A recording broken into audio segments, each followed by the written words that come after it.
NASCAR wraps up their two-day tire test at Martinsville Speedway, Jeff Gordon plans to return to racing next month, and Joey Logano signs a multi-year extension to stay with Team Penske.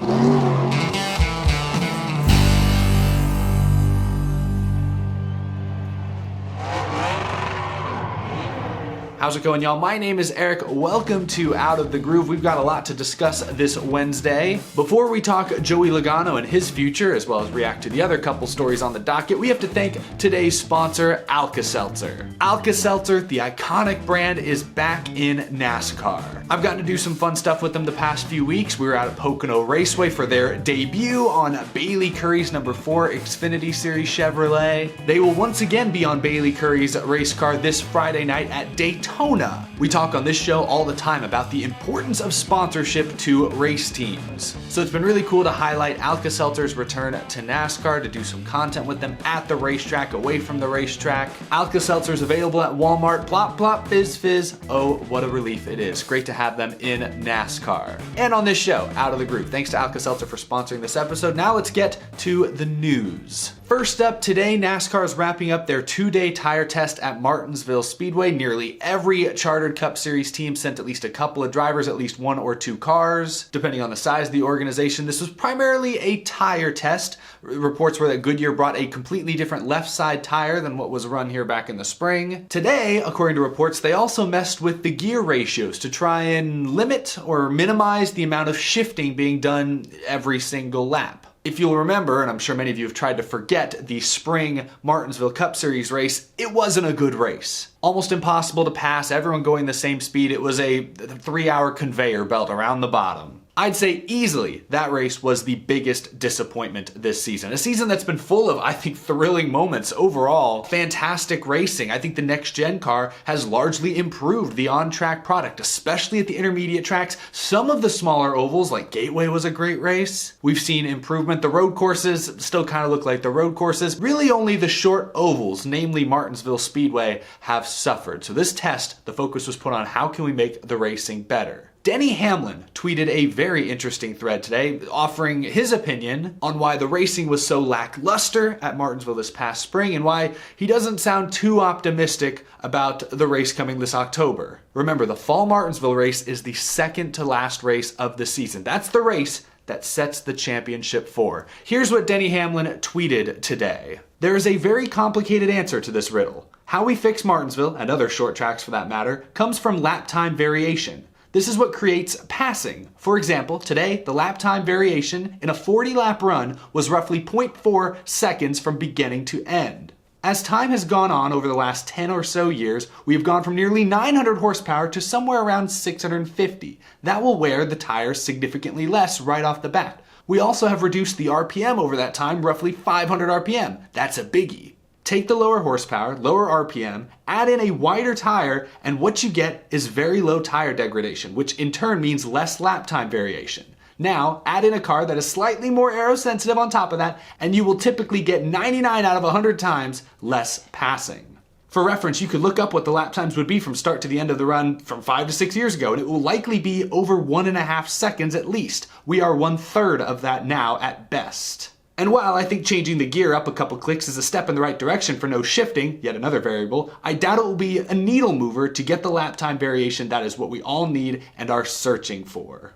Whew, a long Twitter thread there, but I wanted to read the whole thing because I think Denny Hamlin, obviously a very successful active driver, could explain it better than I could attempt to. From what I understand, they were still shifting pretty much all day today during the test. I don't know about maybe the very end they were able to get to a point where they were no longer shifting. My guess is that the race we'll see in October will look pretty similar to what we saw in the spring. Maybe a little better because the left side tires may wear out a little quicker. If they change up the gear ratios, maybe they'll eliminate shifting or at least make it, something where you don't shift the entire run. Maybe that's possible. Maybe that will improve the on-track action. Maybe that will make it slightly easier to pass because that was the issue this past spring. Guys would literally run into the back of people, try to bump and run them, and because they had so much grip, like they would not move off the bottom. I watched it on the very last restart. Logano gave William Byron, the leader, a huge shot going into turn 1 in the center of the corner, and the 24 never budged off the bottom, not even a tiny wiggle. I'm not confident they'll be able to completely reinvent the product by October, but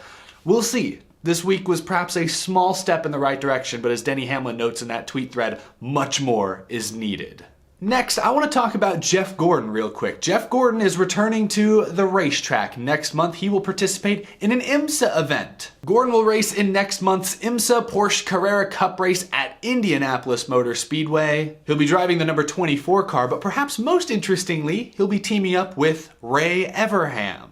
I'm sure that will pique the interest of many Jeff Gordon fans. Again, the race will be held in early September. I believe it's over Labor Day weekend. Jeff Gordon behind the wheel of a Porsche. Honestly, I'm looking bigger than just this one event. I'm wondering if this could be a prelude, if you will, to Jeff Gordon competing in the 24 Hours of Le Mans in that Garage 56 NASCAR entry. Remember, NASCAR announced they're going to race at Le Mans with a kind of a neutral next-gen car that's primarily being developed by Hendrick Motorsports. During that press conference a few months ago when they first announced it, Rick Hendrick maybe kind of jokingly suggested that he wanted Jeff Gordon to be one of the drivers who competed in the actual event. Could this be a sort of warm-up, if you will? I'm probably reaching, but it's something to watch over the next year. It'll be cool to see Jeff Gordon back behind the wheel of a race car, for sure. As far as Le Mans is concerned, as much as I love Jeff Gordon and I respect the history, the greats of this sport, if at all possible, I'd like to see NASCAR, Hendrick, whoever, bring active drivers to that event. It may be impossible with NASCAR's rigorous schedule here in the States, but if it's possible to get Chase Elliott, Larson, Byron, you name it,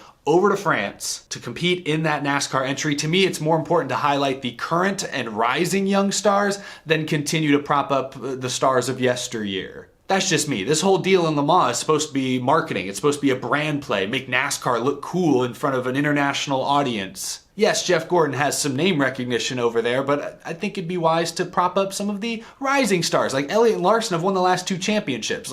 Let them go race over there if their schedule allows. Which again, may be impossible. Anyway, Jeff Gordon racing once again next month. I just thought you guys should know. It's just in a couple weeks actually, so pretty cool. Last story of the day, and honestly the biggest story of the day, Joey Logano isn't going anywhere. Silly season has been particularly silly this summer. Joey Logano's not participating. The 2018 NASCAR Cup Series champion agreed to a long-term deal to keep him in the 22 car for the foreseeable future. I'm using broad language because neither Logano nor the team disclosed the exact terms of this agreement, exactly how many years it's for, any of that kind of stuff. They just said he'll be in the car for a long time. I guess that's good enough for me. Logano, of course, has been in that 22 car for Penske since the start of the 2013 season. He's a 29-time Cup Series winner. 27 of those have come since he joined Team Penske. Obviously won a championship just a few years ago. He has 4 Championship 4 appearances, which trails only Martin Truex Jr., Kyle Busch, and Kevin Harvick for most in the series. And did I already mention he's only 32 years old? He's gonna race at a high level for, I'd say, at least another decade if he wants. This news comes just a few months after Penske announced a long-term multi-year extension with major sponsor Shell Pennzoil. Once that deal was announced back in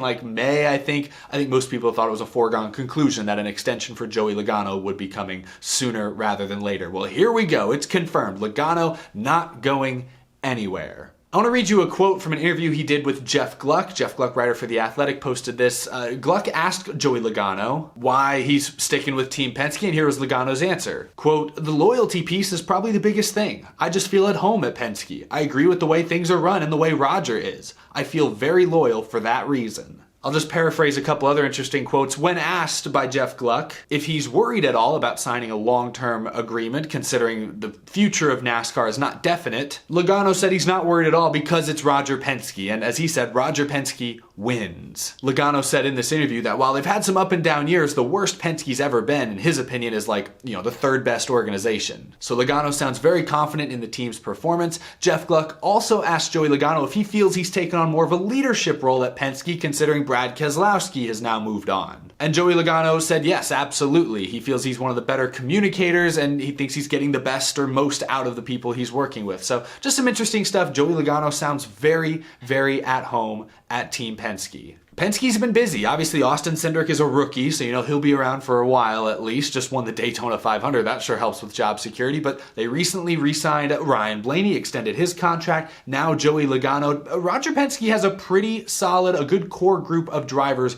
going forward. The fact that Logano at 32 is the oldest driver on the team, to me, bodes well for the company's future. I like this play from Joey Logano from a stability standpoint. Yes, there will be a new TV agreement in like 2.5 years, potentially more money, more revenue allocated to the teams. Sure, a driver of Joey Logano's caliber in his prime may want to test the open market in the next couple of years. It doesn't sound like that's going to happen. He's locked in with Penske for the long term. My guess is that's more than 2 or 3 years. I'm all for taking a calculated risk from time to time, but I think Joey Logano did the calculation. He looked around at what's happened to some of his peers and said, hey, I have a good thing going here at Penske. I need to lock this in for as long as I possibly can. Shell Pennzoil are loyal. Rogers, loyal. The cars are fast. I wonder if Joey Logano at any point even considered looking over what's happened to Kyle Busch. I think a driver we all assumed was almost untouchable. There's no chance he was ever going to split off from Joe Gibbs Racing. You lose a sponsor in a contract year and suddenly